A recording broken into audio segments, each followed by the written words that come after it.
which is Sony F's around and finds out. Yeah. So I think we have mentioned briefly that for the last yearish or so, Mhm, Microsoft has been attempting to purchase Activision Blizzard. mhm. You know things are bad for a company when they hear that Microsoft, of all companies, is buying them out, and the general response from the gaming community is, "Oh, thank God, things are going to get better." Yeah. Woo. Like, Yeah. man, you, you're doing a bad job at your job. But of course, it's because they squandered Overwatch, World of Warcraft, Call of Mhm. Duty. Yeah. Um, they they've ruined most projects that they were working on. So something had to give eventually. Mhm. Uh, Sony, being in the catbird position in the console wars, unless you count the Nintendo Switch, which they don't. We'll put a pin in that for right now. Yeah. Um, has been vociferously disagreeing with this, and basically in every market where the approval or where the purchase had to be approved, Mhm. it Sony was the biggest one fighting it. It Yeah. seems like Nintendo didn't especially care. I think it's because there aren't all that many Activision Blizzard games actually on Switch.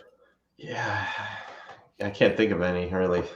Yeah, I'm sure there are some out there but I just haven't really looked into it. Mm. But whereas Sony has for a long time, since the PS4 era, enjoyed a cozy relationship with Activision Blizzard that got them some nice exclusives for Call of Duty, Mm.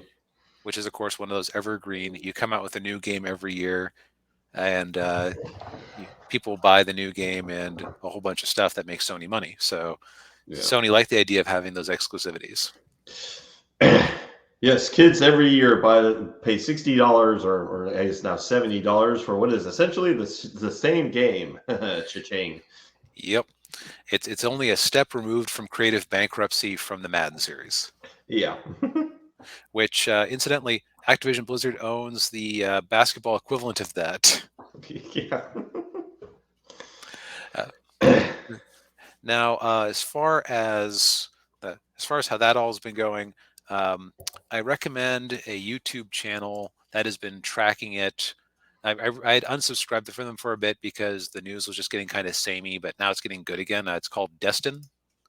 He is a uh, he is a writer of, I believe, a former writer for some magazine or current writer. I forget what he is. What he is. Yeah. What he is now, at least part time. Okay, while I work for IGN, it should be noted that statements and opinion here are not IGN's; they're mine.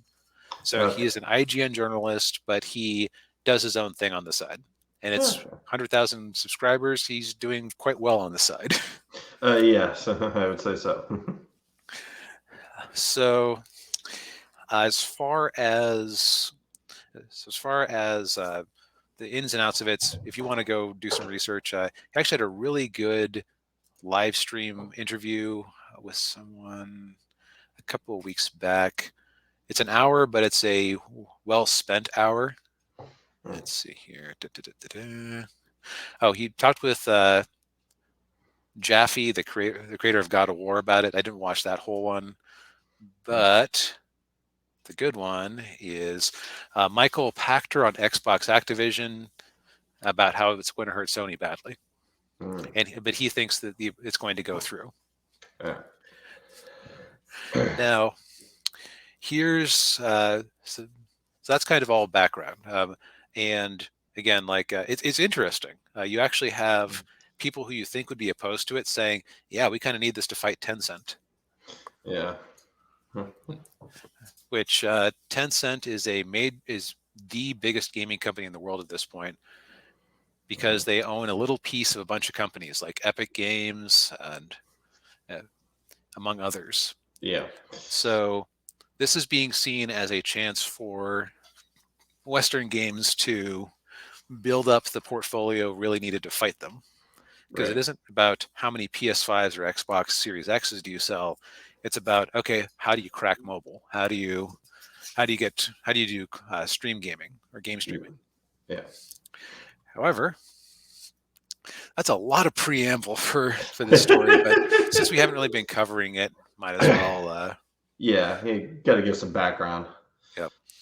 So, uh, Senator Maria Cantwell of Washington State uh, had some interesting things to say to a Japanese regulatory board because Sony's been fighting this in a very deceptive way. Um, Hmm. that seems to have backfired slightly. So they have again been arguing in every jurisdiction that would let them talk about how, oh, this is going to hurt competition. Microsoft is going to keep Call of Duty off of everything. Microsoft said, Yeah. hey, we'll give you a deal. We don't want the deal. We just don't want you to buy Activision Blizzard. Go away. Ish. But they have made an interesting case that seems to have backfired on them. They basically presented an image of the console industry less Nintendo, Hmm. which they called the, let's see here, they call it the what was it, the high value, Yeah, high end game market, and game market. Yeah. which is basically micro or Xbox and Sony because they're the only ones making consoles besides the Switch. Really, the market we Yeah. play in, and we're going to get hurt by this if Microsoft has access to all this content. Yeah. What's really funny about this is that in a recent trade discussion with Japanese regulators, Maria Cantwell said, "Hey, I noticed that you keep Japanese games off of the Xbox, and as a result, you have a 98% share of the high-end game market in Japan." Hmm. Yeah. Now, here's the thing: like if they hadn't defined it so narrowly when talking with the FTC, I doubt that Maria Cantwell would have had that language handy, because that is Sony's terminology for how they define their market. Yeah. Jeez. So if they had had Nintendo in there, it would have painted a different picture. But since Mhm. they specifically excluded Nintendo, I guess because the Switch can be taken off and moved around and doesn't have the same graphical horsepower, Right. Yeah. uh, now it's a question of, hey, Japan, why are you letting Sony crowd out Xbox? Mm. Maybe we should look into all these games that you've specifically paid uh, the publishers never to put on Xbox or Game Pass. Yeah, and it would explain why Xbox and any of Xbox games haven't caught on in Japan for the last 20 years. Yeah. Now, to be fair, part of that is that the Japanese market isn't big on shooters, Mm. um, which was kind of what the Xbox and Xbox 360 were built on. Yeah, it was built to play. They were built to play Halo. Yeah, pretty much. Uh, that was actually an interesting thing in a video I watched about the making of Star Fox. They talked about one of the Star Fox Assault for the GameCube, where this is an example of Nintendo being silly. They hired the makers of Ace Combat, the fighter game series, to make a Yeah. Star Fox game, which sounds like a match made in heaven. And they said, "Oh, by the way, shooters are popular in the West, so have a bunch of ground shooting levels." And the developer said, "Well, we don't like games like that, so Yeah. we're not comfortable with it." But that's neither here nor there. Yeah. It's like, why can't you play Final Fantasy VII Remake on Xbox? Sony paid Square Enix. Mhm. So it's going to be interesting to see how this shakes out because it does seem like these different regulatory agencies are getting close. Like a bunch of them have already approved it. Mhm. Some with concessions, some without concessions. Um, Yeah. but this could actually end up affecting how third-party exclusives end up working Mhm. because everyone's going, "Hey, wait, Sony kind of spent the whole PS4 generation buying off people not to port things to Xbox. Like, why doesn't Xbox have games? Well, because that was a lousy era for Xbox first-party development, but also quite a few bought-off exclusives." Yeah. This is also particularly funny because Sony seems to think that consoles are going to be the bee's knees forever, outside of a few recent forays into porting old games to PC 7 to 10 years later. Yeah. Like The Last of Us Part 1, which was a PS3 game originally, just landed on Steam. Mm, So it's like, very at interesting. this point, why buy a PS5 if I really want to play it? I can just wait for Yeah. a PC at the very worst. Yeah, that's very true. Yeah, and when I started doing my own little, when I started looking into this whole thing, it sort of reminded me of like what Nintendo was doing back in the late '80s and early '90s. They're pulling some shady stuff.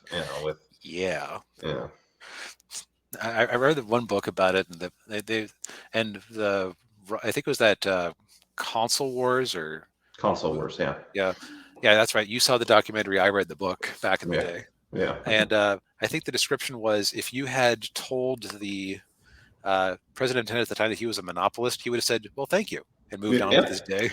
yeah. So yeah, there's a reason that Sega never that Sega had troubles. And Mhm. part of it was, at least up until the Genesis actually started catching on, Nintendo did have them on some like really exclusive deals. Like, oh, you want to publish for Nintendo? Okay, your Nintendo game is not allowed to go to any competitive console ever. Yeah. So yeah, Well, again, this is kind of the stage one of find out after yeah. a year of being unreasonable. Yeah, yeah, and they're probably going to regret. They might end up regretting doing that, doing going about it the way they have. Yep, because for one thing, they've earned a bunch of bad blood uh, from people who are paying attention to this. Hmm. Um, and also they are probably at the very worst, and this would actually be kind of an interesting state of affairs, we might be seeing the end of third party console exclusives, or at least permanent third party console exclusives, Hmm.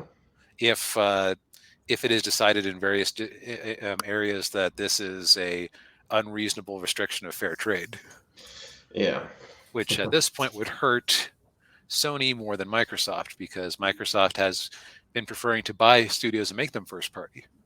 yeah, Put that Windows and cloud money to work. exactly. Yeah. Well, I believe that is the end of our shoe. That's the end of our shoe. Yeah. All right.